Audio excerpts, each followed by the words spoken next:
quarter number 2, but they face a 2nd and long to start things out.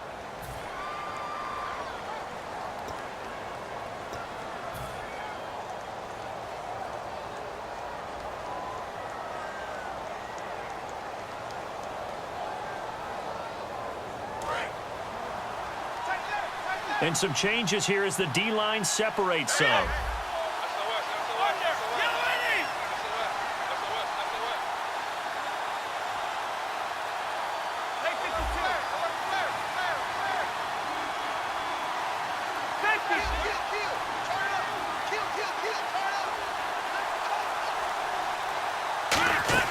On 2nd down, here's Romo. He's going to loft one deep left side here. And he's unable to grab it. Thought he might have had position, couldn't hold on. 3rd down.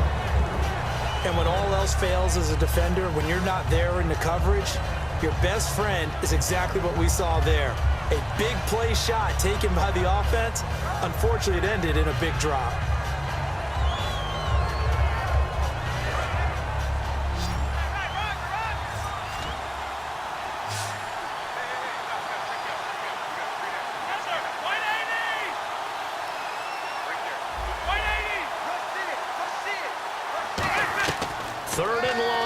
Romo. And incomplete. The contact made the ball roam free and brings up 4th down. Now the 6-year man Chris Jones on to punt it away. We know it's not an easy job to go out and catch passes when people are trying to tackle you and knock the ball away. But the bottom line is that's a pass he's got to have and a pass he should have caught. Fielded just inside the 30. Officially, that'll go as a 52-yard punt. Not too shabby. And the offense will take over with a new set of downs. And now out comes Minnesota. And last time they got 3 points, but it was a chip shot field goal. And when you go to the sideline after a chip shot field goal, maybe the offense not too happy.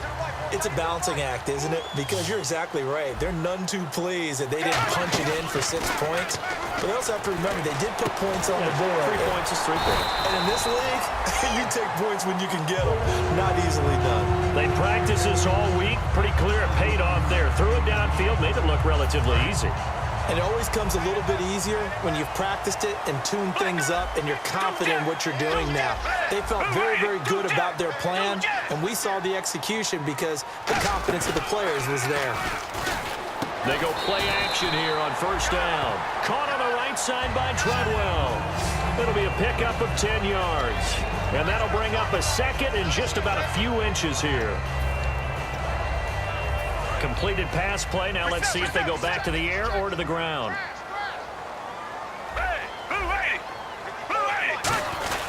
They run it with McKinnon. And running room scarce here. He's going to be stopped in his tracks at the line of scrimmage. DeMarcus Lawrence in on the tackle. And when you don't pick up the necessary yardage in that situation, sometimes it starts to put a little doubt in the play caller's mind about what he's going to run on the next play. Because most of them, they thought they were going to pick it up right then and there. Now they've got to adjust what they're doing, adjust what they're thinking, and maybe they go away from what they originally thought. Back 22! Back 22! And they'll let their fullback try and push the pile. And he's going to have the 1st down yardage to the 35. 3rd and inches, they just hand it to the big battering ram there. That's football 101, isn't it? That's bread and butter. Turn around and hand it to the big fella and let him get forward for a 1st down.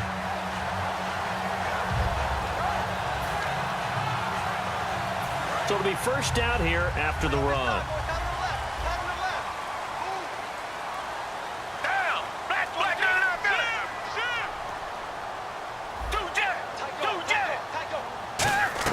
A 1st down throw for Gabbert. He's got the connection over the middle to Diggs.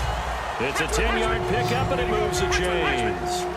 That was a nicely run slant route, and what the receiver's trying to do is make the defender think he's going upfield for a deeper route, and then breaks it off, usually after about 3 to 4 steps.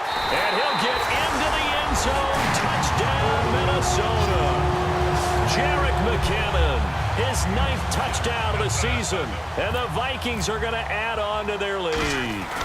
Well, partner, that was another explosive run, and one thing I've learned in our time in this game, Yes, the offensive line has to get a lot of credit, but for big runs to occur, the wide receivers have to block well downfield. And then you have to have a good guy carrying the ball too, right? Oh, without a doubt. You need that difference maker lugging the rock.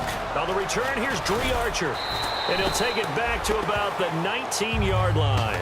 And now Dallas gets set to take the field. And the last drive, the first drive for them, not very good. 3 and out.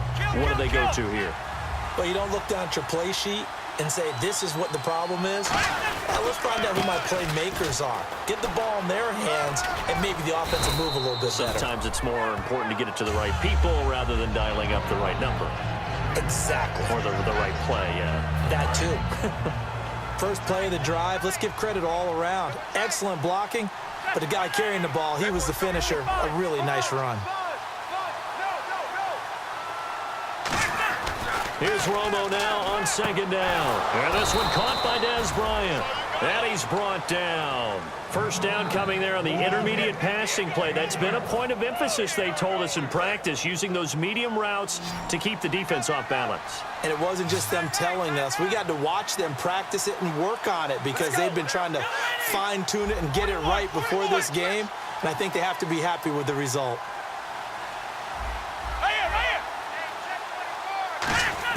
Now a first down throw. Romo got a man over the middle. It's Williams. Call it a pickup of 7, and that'll make this a second down. And when you're playing a quarterback with some experience and some moxie, you enter the danger zone when you decide to blitz him because if he's able to diagnose as he did on that play, he can hurt you downfield. He reads defenses so well, doesn't he? He really does, and the best part about that play for him, I don't think that was his primary target. I don't think so either. I think he had to read, figured out where the blitz was coming from, and went to a secondary target for a really nice game. Tackle made by Emerson Griffin. Well, not a huge game there as we head towards the 2-minute warning. It'll be interesting to me to see what they decide to do after the timeout. And he's got the first down yardage there as he takes it just across midfield. 2 minutes remain here in the first half. More from Minneapolis after this.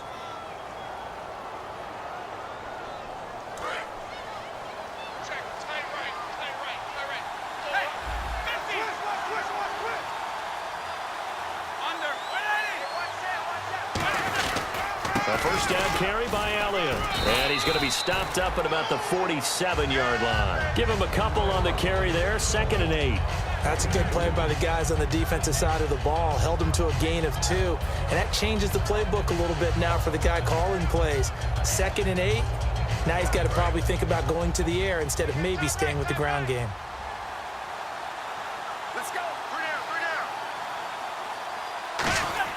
They'll try the air now with Romo. That one complete to Anderson. And the stop here will come at the 38-yard line. 9 yards on the pickup there, and it keeps the drive alive. I think that's a big pickup for a first down because when you run a drag route against zone, you're sometimes asking for trouble because you might run into a defender. Yeah, well, there they ran into a first down. Executed it to perfection. On 1st and 10, Romo. Trying here for Bryant, and it's intercepted. Picked off by the linebacker, Eric Kendricks. And they have possession, and they have it at the 38-yard line. And now out comes Minnesota. And that last drive was very, very balanced, pretty methodical. You think they go that route again? I'm always of the school that until they stop me from doing something, I'm going to continue.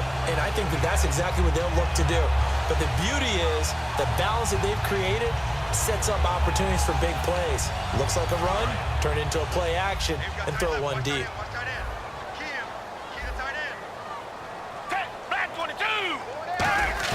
So following the interception, here's Gabbard. Over the middle, he's got Treadwell. 15 yards through the air and a first down. In recent years, the slot receivers really gained stature in the NFL because they could do so many things. Yes, they can line up wide like your normal wide receiver, but to have that kind of courage and toughness to run routes in the middle of the field and become dependable targets for their quarterbacks and move the sticks, those guys are worth their weight in gold.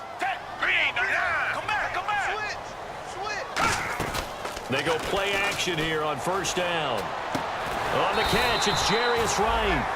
And he gets this inside the 35-yard line. And now it looks like they're going to be in the hurry-up. Slant route's effective no matter who's running the route and catching the ball. But when you have a receiver of that stature, you have to be a little bit more precise. Now hold everything here. We're going to get a timeout by the offense. It's just their first, so they'll have 2 remaining here before we get to halftime. Watch left, watch left, watch left. Stop right there. Down. Black 22. Black 22. A second down throw for Gabbert. Screen play, McKinnon. That one good for 12 yards. And that'll make it 3rd and 1. When you run a screen pass really well, you got to like the look of it because so many parts come together to make it work well. The offensive linemen, where they're faking people out, the back slipping out there, catching the football, then all of them going together as one unit downfield. A really nice pickup. And I see an extra defensive back on the field. Little surprise here on 3rd and 1. A great effort there to shed the contact, and it helps him pick up the first. 3rd and 1, who are you going to call? Not the scat back. You go with the big man. Hand him the ball and let him get upfield and pick up a first down. Now whistles come in. We're going to get a timeout here by the offense. So that means they're down to 1 remaining here as we head toward halftime. So here we go, 1st and 10 now. Black 22. Black 22. Richmond. So the D-line's going to spread out.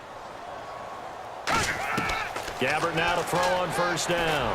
Incomplete, and we're down to 8 seconds now. So a pass interference here, and this is obviously a call we see all the time, but for the defender, it's becoming almost impossible to play defense in some of these situations. You're trying to play through the receiver to the football. If there's any contact at all before he gets there, those officials will throw the flag and call interference. They'll try and run with McKinnon, and he will take this one into the end zone for a Viking touchdown. Jerick McKinnon in the final seconds of the first half. And the Vikings find a way to stretch their lead.